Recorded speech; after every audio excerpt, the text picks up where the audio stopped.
sexism that are so ingrained and indoctrinated into our culture that we now then somehow feel like we are just a part of that. But honestly, like, sports is not a man thing. Like, sports is a sports thing.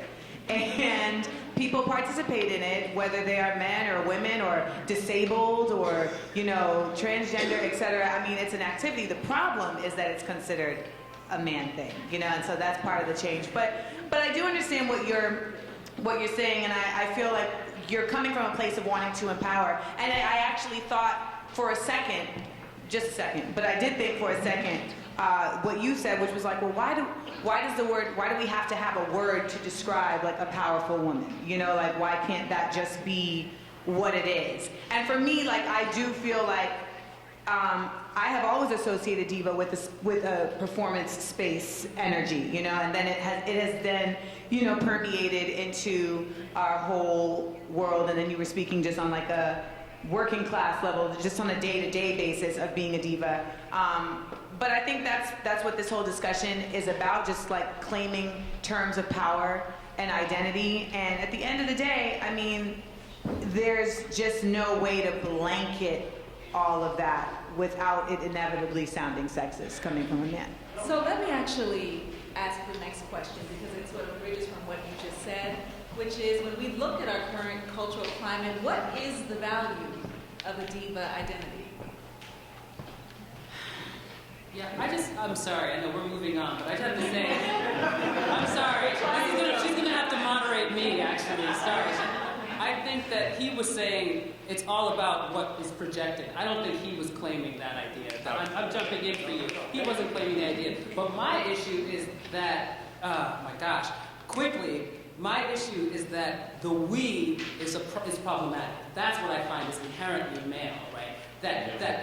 This idea that, like, even for pregnancy, if women are now saying, we're pregnant, you're saying, why can't they have anything, right? Why can't they claim anything and have anything be their own? And I'm saying, actually, perhaps the woman, the idea of womanness is that you don't need to claim it for yourself, right? There's something very masculine about saying, this is mine, or this is yours. Whereas, or maybe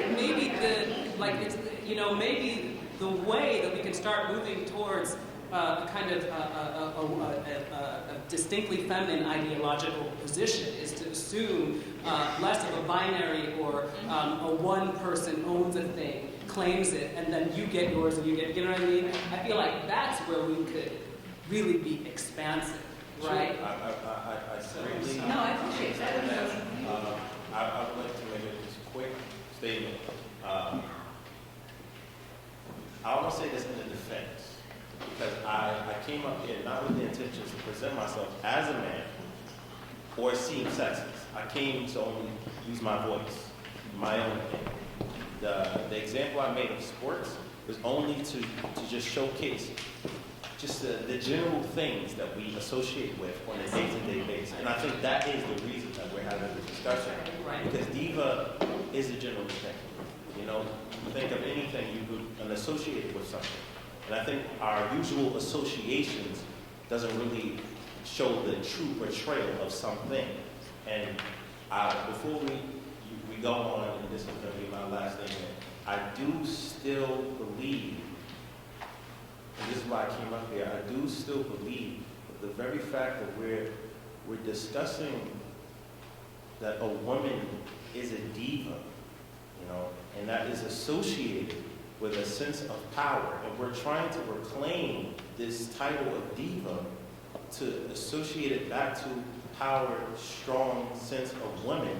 I think that is the issue. Why do we have to fight back for a title if we already know that we're strong? I claim no title, and I believe I am powerful.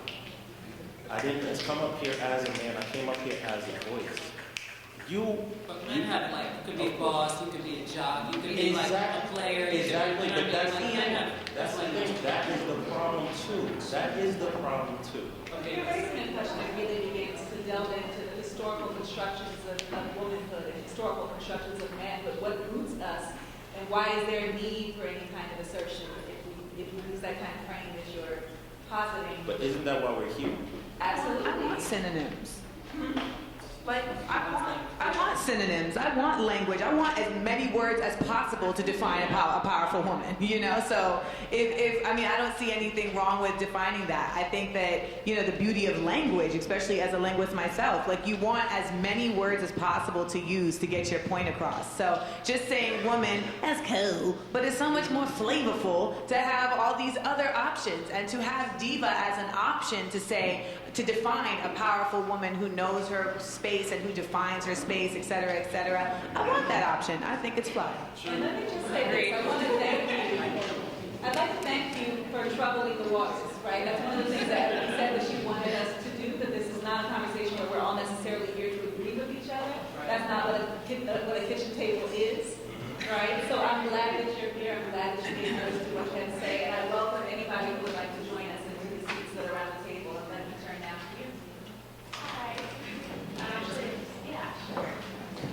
I'm a little nervous, but I wrote down a couple words, so hopefully this won't be too clumsy. My name is Mara. I'm really excited to be here.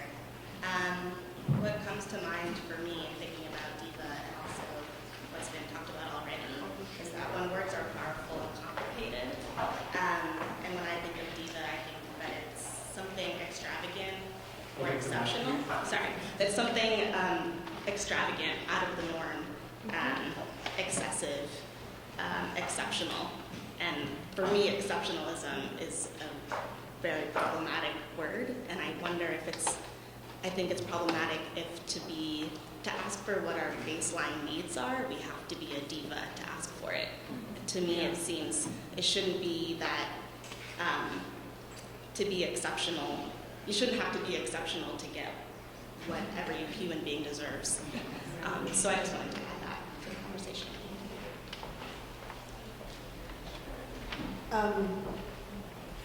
I just want to say that, I love the idea that there's no right and wrong and there's conversation, and it's great that people, that we can strongly disagree and get charged. But, one thing I feel like I'm aware of is like the way that we talk.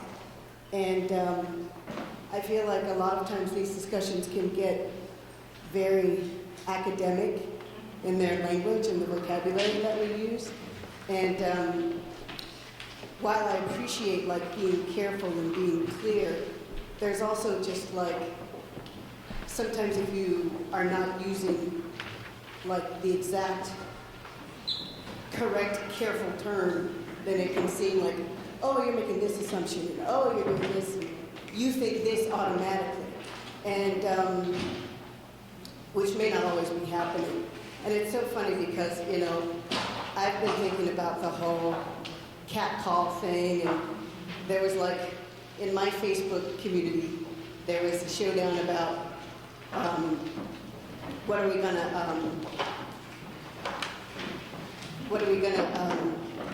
do about this? Are we gonna get mad at this, or are we not gonna get mad about it? And I was like, yes, let's get mad, because it's in my life.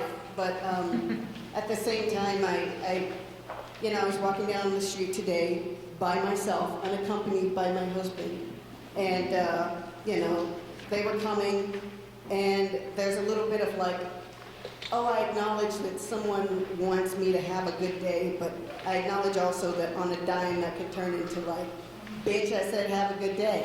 And I don't know, there's just like, there's so much gray area in language, and then the intention behind it and the culture around it. And I don't know, that's kind of what I'm thinking about while we talk and what we say and what's the intention behind, like good intentions, like really, if you really have good intentions, like what we feel, and just the spirit of like, if this person is sitting at my kitchen table, that means that we broke bread together. And I'm glad that this person is here, and it's all with I don't like what you're saying, but I love you. Have some more. Have some more. So on that note, I'd like to welcome the voices that we have at the table now. Please let us know what you'd like to contribute. When you spoke about sometimes... Please speak into the mic because we're live streaming. When you spoke about this conversation being really academic, I thinking to myself, I work with teenagers, I work at a high school, and when I think about my girls who are divas, like this conversation would be up here, and they're just thinking about a diva who is a bad bitch, and who just takes what she wants, says what she wants, does what she wants, without regard for anyone else. Right. And then, so how do we address that? Like, it's great to be a diva. But you Even though you were joking, it was great to be a diva to say, listen, let's turn these mics down. Okay, I'm being a little diva-ish. But that is for the community. I know, right, joking, right, totally get it. But then, you know, some of my girls, I won't characterize all of them, you know, it's just about what I need, what I want. And then it loses that whole community because it'll come from a selfish place. Because if you don't know who you are, to kind of say to address what the young man said, if you don't know, if you don't have a definition of what woman means, then when you equate woman with diva for what popular culture is, then diva is just about you doing what you want and not really caring about anything else, and it's the opposite of what the definition of woman might be. I want to jump in on that, because one thing that I keep thinking about is how there needs to be a multiplicity of our understandings and iterations and ways of being, and so I want to let young women own if what they're becoming and growing into is being a woman who takes what they want because that's what they want without regard for anyone else. I want to own that as a place that they are at that particular moment, and if they grow into someone else, they grow into someone else, and if they don't grow into someone else, they don't grow into someone else, right? So how do we allow Black women to exist in multiple iterations, while acknowledging that maybe it may not be as community-oriented and collective as we may want, but how do we make space for all of us to exist without complications, without having to ask permission to exist in that way, or without challenges in the fact that we are at this particular moment in the process of becoming. Because at this particular moment, I may be a particular way, but I may become someone else in the future. But even if I don't, that in some ways I'm trying to figure out how is that still okay? But that's guidance. I was going to say, as an educator, I agree with you. Half of me agrees with you, and the other half is like, but my girls are hurt girls hurting people and hurting themselves in those actions of being a diva. So they're engaging in risky behavior for themselves in that action of being that, and it's coming from a real sense of hurt.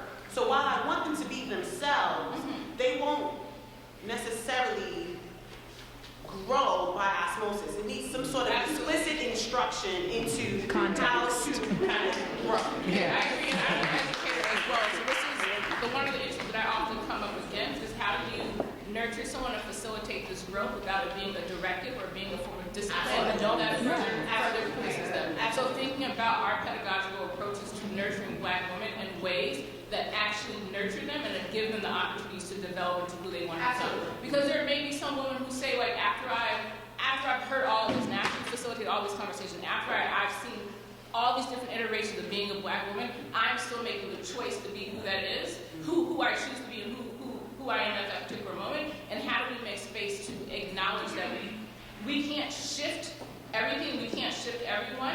How do we make space for that to happen? And thinking about pedagogical approaches that allow for nurturing and not direct discipline and policing of Black bodies and Black women, which is hard.